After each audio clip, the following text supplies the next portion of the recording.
বাংলাদেশে ইসলামপন্থী দলের মধ্যে ঐক্যের স্লোগান শুনতে শুনতে কান জ্বালাবালা, আর সহ্য হয় না, কত শুনবো। এখন যদি বলেন ঐক্যের মানদণ্ড কি, একজনে কয় নির্বাচন, বলেন না, একজনে কয় কি, এক দলে কয় নির্বাচনে আসে, নির্বাচনে ঐক্য করি। বেটা কিসের নির্বাচনের ঐক্য? রোজার পূজা যে হয় এর সাথে আবার কিসের নির্বাচনের ঐক্যের ঐক্য? 90% উপরের মুসলমানের দেশে তুমি রোজা আর পূজার কয় ভাই এক, এটার নাম ঐক্য? এইরকম ঐক্য চাইলে তো 1500 বছর আগে হারিজিদের সাথেও হযরত আলী রাদিয়াল্লাহু আনহু ঐক্য করতেন, কথা কোন না কেন?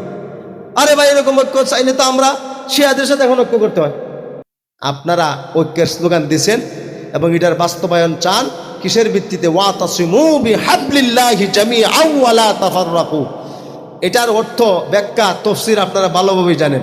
অর্থাৎ ঈমান আকীদা যাদের ঠিক থাকবে আমরা তাদের সাথে ঐক্য করব, কথা ঠিক না? ঠিক।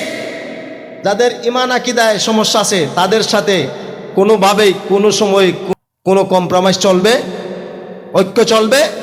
তাইলে আমরা ঐক্য করতে রাজি আছি না নাই? জোরে বলেন, ঐক্য করতে রাজি আছে না নাই? কিসের ভিত্তিতে? আকীদার ভিত্তিতে। বলেন কিসের ভিত্তিতে?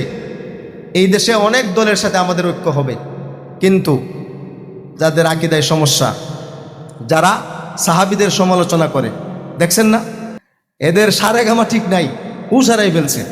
আমরা ঐক্য চাই কি চাই না? জোরে বলেন, চাই কি চাই না?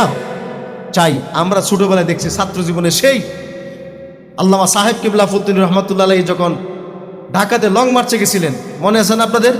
আমি তখন তারুণ্যতে মাত্র ভর্তি হয়েছি, আমরা লং মার্চে গেছিলাম সাহেব কিবলার সাথে সেই মুক্তাঙ্গনে। দেখছি তখন সাহেব কিবলার সাথে কারা কারা ঐক্যের স্লোগানে ঐক্যবদ্ধ হয়ে ইসলামী আরবি বিশ্ববিদ্যালয় সহ ইসলামী শিক্ষার জন্য একত্রিত হয়েছিল, কথা ঠিক না? আর এদের সাহেব কিবলার বিপরীতেও তো কিছু লোক ছিল, ছিল কি ছিল না? এদের সাথে কি কখনো ঐক্য সম্ভব? সোজা কথা। ঈমান আকীদার প্রশ্নে যারা আমাদের সাথে আসবে আমরা তাদের জন্য, তারা যদি 1 কদম আগে আসে আমরা 2 কদম আগে যাব, পারবো না ইনশাল্লাহ?